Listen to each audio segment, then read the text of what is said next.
الحمدللہ رب العالمین والصلاة والسلام علی سید المرسلین اما بعد۔ ایک بھائی امیر المؤمنین جناب علی بن ابو طالب رضی اللہ تعالیٰ عنہ کے بارے میں سوال کرتے ہیں کہ وہ کب شہید ہوئے، کیسے شہید ہوئے اور انہیں کہاں پہ دفن کیا گیا۔ تو گزارش یہ ہے کہ امیر المؤمنین جناب علی رضی اللہ تعالی عنہ ہمارے چوتھے خلیفہ ہیں، اور ان کے بہت سے فضائل نبی علیہ الصلوۃ والسلام نے بیان کیے ہیں۔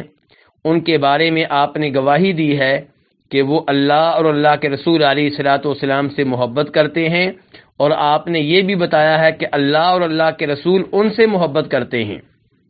امیر المؤمنین جناب علی، جن کے بارے میں آپ نے یہ بھی فرمایا کہ ان سے محبت کرنے والا مومن ہوگا اور ان سے بغض و عداوت رکھنے والا منافق ہوگا۔ تو ہم جناب امیر المؤمنین علی بن ابو طالب رضی اللہ تعالیٰ عنہ سے محبت کرتے ہیں، اور اس محبت پہ اللہ سے اجر و ثواب کی امید رکھتے ہیں۔ امیر المؤمنین سن 40 ہجری میں شہید ہوئے۔ شہادت سے پہلے ان کے مابین اور خارجیوں کے مابین معرکہ نہروان ہو چکا تھا، جس میں اللہ تعالیٰ نے امیر المؤمنین کو فتح دی تھی۔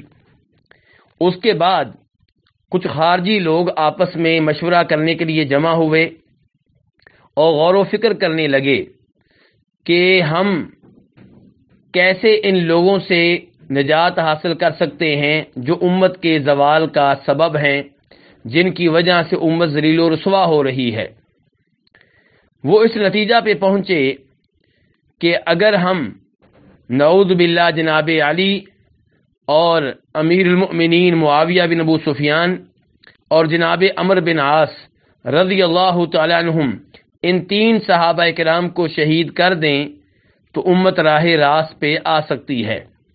سارا فتنہ، ساری مشکلات، سارے مسائل ان تینوں کی وجہ سے ہیں۔ یہ ان کی میٹنگ مکہ میں ہوئی، اور اس کے بعد ان تینوں میں سے ہر ایک نے کہا کہ ان تینوں میں سے ایک کو میں قتل کروں گا، نعوذ باللہ من ذالک۔ چنانچہ عبد الرحمن بن ملجم المرادی اس نے کہا کہ علی کو قتل کرنے کی ذمہ داری میں لیتا ہوں، اور برق تمیمی کہنے لگا معاویہ کو قتل کرنے کی ذمہ داری میں لیتا ہوں، اور عمر بن بکر تمیمی کہنے لگا عمرو بن عاص کو قتل کرنے کی ذمہ داری میں لیتا ہوں۔ اور ان تینوں نے اس بات پہ اتفاق کیا کہ یہ کام ہم رمضان کی 17ویں رات کے بعد کریں گے۔ عمرو بن عاص رضی اللہ تعالیٰ عنہ مصر میں تھے، جناب معاویہ شام میں تھے، اور امیر المؤمنین جناب علی رضی اللہ تعالیٰ عنہ کوفہ میں تھے۔ چنانچہ عبد الرحمن بن ملجم المرادی اس نے جناب علی پہ تب حملہ کیا جب کہ وہ فجر کی نماز کے لیے نکل رہے تھے، اور اس نے ان پہ حملہ اس خنجر کے ساتھ کیا جسے اس نے 1 ہفتہ سے زہر میں بگو رکھا تھا۔ جناب علی رضی اللہ تعالیٰ کو قتل کرنے میں، یعنی کہ شہید کرنے میں وہ کامیاب ہو گیا، اور جناب علی رضی اللہ تعالیٰ کو کوفہ میں ہی دفن کیا گیا۔ کہاں پہ دفن کیا گیا، اس بارے میں علماء کرام میں اختلاف ہے۔ شیخ الاسلام ابن تیمیہ رحمہ اللہ فرماتے ہیں کہ جہاں تک تعلق ہے اس مزار کا جو نجف میں ہے، اور جو امیر المؤمنین جناب علی کی طرف منسوب ہے، تو اہل علم کا اس بات پہ اتفاق ہے کہ یہ جناب علی کی قبر نہیں ہے۔ کہا گیا ہے کہ یہ مغیرہ بن شعبہ کی قبر ہے، اور اس مزار کو امیر المؤمنین جناب علی کے نام سے مشہور کرنے والے کون ہیں؟ یہ وہ رافضی ہیں جو جناب علی کی شہادت کے 300 سال کے بعد آئے۔ تو اس سے پتہ چلا کہ علماء حق کا اس بات پہ اتفاق ہے کہ یہ قبر جو ہے یہ جناب علی کی نہیں ہے رضی اللہ تعالیٰ عنہ۔ پھر ان کی قبر کہاں ہے؟